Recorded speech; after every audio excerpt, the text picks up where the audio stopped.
All right, so big thanks, Vicini, for sending this in. I mean, wow, this is going to be a fascinating topic, I think. We're diving into the world of DARPA projects, cyborg insects, even mind-controlled weaponry. I mean, this is like straight out of a sci-fi movie, right? Yeah, it really does have that sci-fi feel to it. Yeah. But what I think is so striking is that these ideas that, we used to think of as pure fantasy, they're actually getting closer and closer to reality. You know, that line between science fiction and like the cutting edge of technology, it's starting to blur. Yeah, absolutely. And the video we're going to be looking at today is from Beyond Ideas on YouTube. It's called DARPA's Secret Tech. Bioweapon and mind control terrifies scientists. And before we jump in, make sure you hit the subscribe button and give this video a like. And share it with your friends. It really helps the channel grow and keeps these conversations going. But, I mean, that title alone, DARPA, Secret Tech, Terrifying Scientists. I mean, where do we even begin? Well, the video starts by highlighting this huge increase in DARPA's budget, a whopping $26 billion, bringing their total to something like $842 billion, which, I mean, that's a lot of money. And it's really fueling speculation about what exactly they're working on and the scope of these projects. Okay, so let's back up for a second. For those who might not know, can you explain what DARPA is and why is this budget increase such a big deal? Sure. So DARPA stands for the Defense Advanced Research Projects Agency.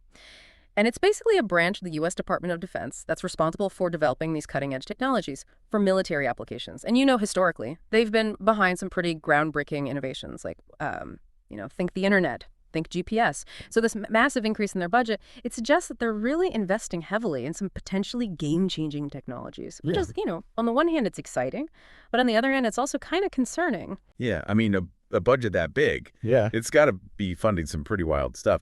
The video brings up a couple interesting examples contrasting DARPA's development of that agile parkour performing a robot atlas with the Modular Advanced Armed Robotics System, or AIRS for short, which is capable of eliminating targets from like 2 miles away. Yeah, it's really interesting to see this kind of this juxtaposition between a robot doing parkour and then right next to that you have this robot designed to kill. And it really raises some questions about the dual-use nature of robotics research. I mean, what starts as this impressive demonstration of agility and, technological progress can very easily be adapted for some pretty lethal purposes. It's almost like a real-life Terminator scenario, that jump from a backflipping robot to a killer robot. Pretty unsettling. So what kind of ethical considerations are we even talking about with autonomous weapons like AIRS? Well, there are a whole bunch of ethical concerns surrounding these systems. One of the big ones is this lack of human oversight in these life or death decisions, delegating the decision to kill to a machine. It raises some really profound questions about morality and philosophy. Yeah, I mean, it really makes you wonder who's accountable if something goes wrong. But the video doesn't stop there. We then ventured into the realm of cyborg insects. Okay. Which honestly feels like something straight out of a sci-fi novel. Yeah, the video showcases this research where scientists can actually control the movements of a beetle using implanted electrodes and electrical impulses. It's pretty fascinating to see these living creatures being essentially remote controlled, but it's also, a little bit unnerving. So we're controlling beetles now. Yeah. I mean, part of me thinks that's amazing. But another part of me is picturing a swarm of these things, like going rogue. Is that a legitimate concern, or am I just letting my imagination run wild? Well, a rogue swarm of cyborg insects might be a little far-fetched at this point. But the potential for misuse of this technology is definitely a valid concern. I think it's really important to have these open and honest discussions about the ethical boundaries and safeguards that need to be put in place surrounding these kinds of advancements. Yeah, for sure. I mean, it's not just about weaponizing them, right? There are also potential benefits to this technology. The video mentions applications like search and rescue missions in disaster zones. Exactly. Imagine being able to use these cyborg insects to locate survivors who were trapped in rubble after an earthquake or something. Their ability to navigate these tight spaces and transmit information could be absolutely invaluable in these kinds of situations. Okay, that does make me feel a little bit better about the whole cyborg bug thing. But then the video takes us even further down this rabbit hole into the world of mind control. It highlights DARPA's N3 program, which aims to develop weapons that are controlled by thought. Is this even remotely possible? Well, brain-machine interfaces, or BMIs, are a very rapidly advancing field. And the idea of controlling technology with our thoughts, it's really moving from science fiction into the realm of possibility. Hold on, so we're talking about actual mind control. Like, I think about firing a weapon, and it happens. That's some next-level stuff. Yeah. How does that even work? So the video mentions this research being done by Jacob Robinson at Rice University, where they're using this combination of gene editing, nanotechnology, and infrared beams to create these interfaces. They're basically modifying brain cells to respond to light, and then they're using headsets with lasers and sensors to both detect and stimulate brain activity. It creates this two-way communication channel between the brain and a machine. Wow. Gene editing to control machines with our minds. That sounds almost too crazy to be true. What kind of implications does this have for... Well, the potential applications are vast. I mean, it could range from assisting individuals with paralysis to actually enhancing our cognitive abilities. Huh. But it also opens up this Pandora's box of ethical concerns. Imagine the implications. If this technology were to fall into the wrong hands or be used for malicious purposes, the potential for misuse is immense. Yeah, it's like we're on the cusp of unlocking these incredible advancements. But we're also facing some serious ethical dilemmas. And speaking of mind-blowing technology, the video connects DARPA's research to Elon Musk's Neuralink. Remember that monkey playing Pong with its mind? Oh, yeah, absolutely. So Neuralink's goal is to create this high-bandwidth brain-machine interface that can seamlessly integrate with our technology. And while their initial focus is on medical applications, like helping paralyzed individuals regain movement, the potential applications extend far beyond that. It's both fascinating and a little frightening to think about all the possibilities. Yeah. But like you said, the potential for misuse is huge. What if someone could hack into a Neuralink device and access your thoughts or memories? Yeah, security and privacy concerns are absolutely paramount. With any technology that interfaces directly with the brain, it's crucial to establish really robust safeguards and regulations to prevent misuse and protect individual privacy. Okay, so we've got killer drones, cyborg insects, mind control. And now we're stepping into an international tech arms race. The video highlights this intense rivalry between the U.S. and China, particularly in AI and drone development. Yeah, this rivalry, it's definitely driving this rapid technological advancement, but it also creates this security dilemma where one country's pursuit of technological superiority often leads to another country feeling threatened. And that results in this cycle of escalating development and potential instability. It feels like we're constantly pushing the boundaries of what's possible, but not always stopping to consider the potential consequences. It's a bit like that scene in Jurassic Park, where Jeff Goldblum says, your scientists were so preoccupied with whether or not they could, they didn't stop to think if they should. That's a great analogy. The pace of technological advancement can be incredibly exhilarating, but it's absolutely crucial to maintain this sense of ethical responsibility and to ensure that we're developing these technologies for the betterment of humanity, not for its detriment. Absolutely. And that's where this conversation gets really interesting. The video mentions this open letter that was signed by a bunch of prominent figures calling for a 6-month pause on developing AI that's more powerful than GPT-4. Yeah. And just to clarify, GPT-4 is like Annis, the super brain behind those chatbots that can write almost anything these days. Yeah, so this open letter, it really highlights this growing concern that we might be developing these AI systems we don't fully understand, and that could potentially pose an existential threat to humanity. This call for a pause, it's an attempt to kind of hit the brakes and allow for more comprehensive discussion about the potential risks and ethical implications. Before we move any further. Yeah, that makes sense. But is a pause even realistic at this point? Can you really put a genie back in the bottle once it's out? That's the challenge. The video brings up the argument that a pause would be incredibly difficult to implement and enforce, especially given this intense competition between countries like the US and China.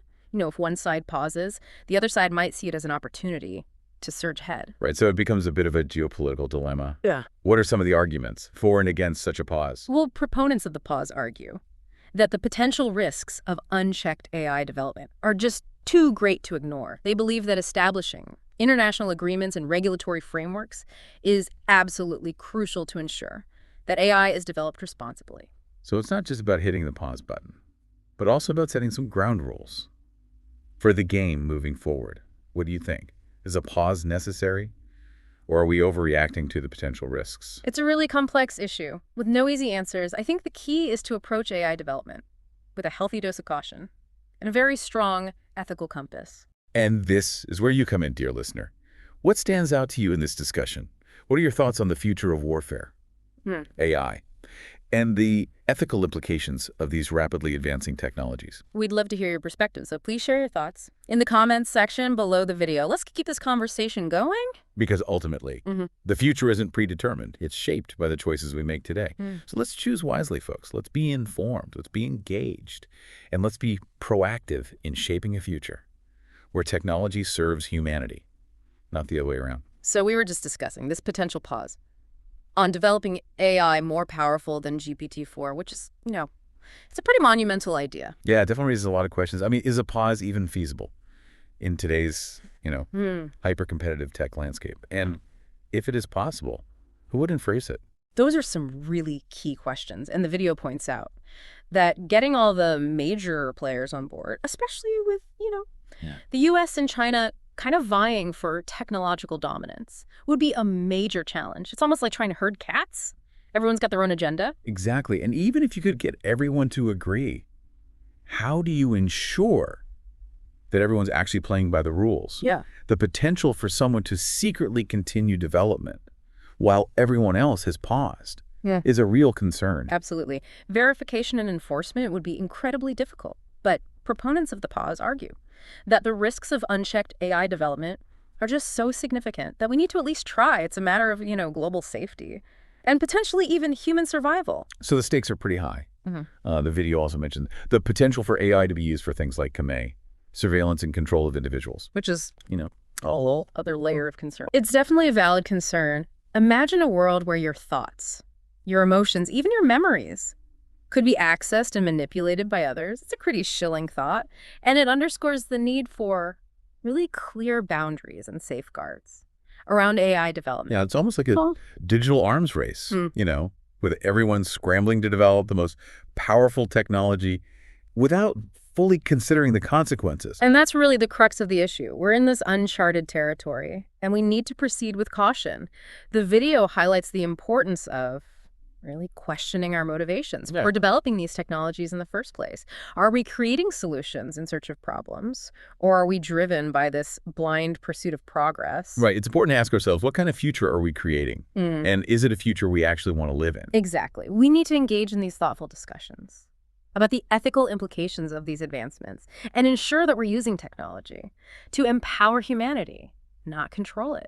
Well, Iceni definitely gave us a lot to think about with this one. From killer drones to mind-controlled weaponry. We've covered a lot of ground today. But I think the key takeaway here is this need for awareness and open dialogue. Absolutely. We need to educate ourselves about these technologies, engage in discussions about their potential implications, and demand that our leaders prioritize ethical considerations in their development. And don't forget, folks, you're part of this conversation too. What resonated with you most in this deep dive? What are your thoughts on the future of warfare, AI, and the ethical considerations surrounding these rapidly advancing technologies? We encourage you to share your thoughts in the comments section below the video. Let's keep this conversation going. Because ultimately, the future is not predetermined. It's shaped by the choices we make today. So let's choose wisely, folks. Let's be informed. Let's be engaged. And let's be proactive in shaping a future where technology serves humanity, not the other way around. So we've talked a lot about the risks and the ethical concerns with all this tech, but I think it's important to remember that these technologies also have the potential for immense good. Oh, yeah, absolutely. I mean, take Neuralink, for example. The idea of these brain-computer interfaces, it can be kind of unsettling, but the potential to help people with paralysis, to regain movement, or to allow those with locked-in syndrome to communicate, I mean, that's revolutionary. It really is. It's like we're standing on the edge of this new era, where science fiction is becoming reality. But with that comes this huge responsibility to make sure that we're using these advancements ethically and for the benefit of all humankind. Yeah, the video really emphasizes that point, that it's so important to be having these conversations now before these technologies become so advanced that we potentially lose control. It's like we're at this fork in the road, and we can either just blindly charge ahead, embracing every new technological advancement without really questioning it, or we can take a more mindful approach, carefully considering the potential consequences and really trying to steer these advancements in a direction that benefits humanity as a whole. Yeah, it all comes down to making conscious choices. And that's where you, the viewer, come in. This isn't just a conversation for scientists and policymakers. It's a conversation for everyone. So what are your thoughts on all this? What kind of future do you want to see? What role do you think technology should play in our lives? Yeah, share your thoughts with us down in the comments below the video. Let's keep this conversation going, and let's work together to shape a future where technology serves us, not the other way around. And speaking of shaping the future, remember to support channels like Beyond Ideas that are bringing these crucial issues to light. Hit that subscribe button, give the video a like, and share it with your friends. Yeah, every like and every share, it helps amplify these important conversations, and it encourages more people to engage with these topics. So spread the word, and let's keep this dialogue going. And if you're really hungry for more knowledge and you want to delve even deeper into these subjects, be sure to check out brilliant.org. You can find the link in the video description. Their courses are a fantastic way to really expand your understanding of AI technology. Yeah. And really the world around us. Brilliant is an amazing resource for anyone who's curious and wants to learn more. And don't forget, the first 200 people who sign up using that link get a 20% discount. That's a steal. So what are you waiting for? Hit that subscribe button, dive into those comments, and head over to brilliant.org. Let's keep learning, keep questioning, and keep shaping the future together. Thanks for joining us on this deep dive. Until next time, stay curious and stay engaged.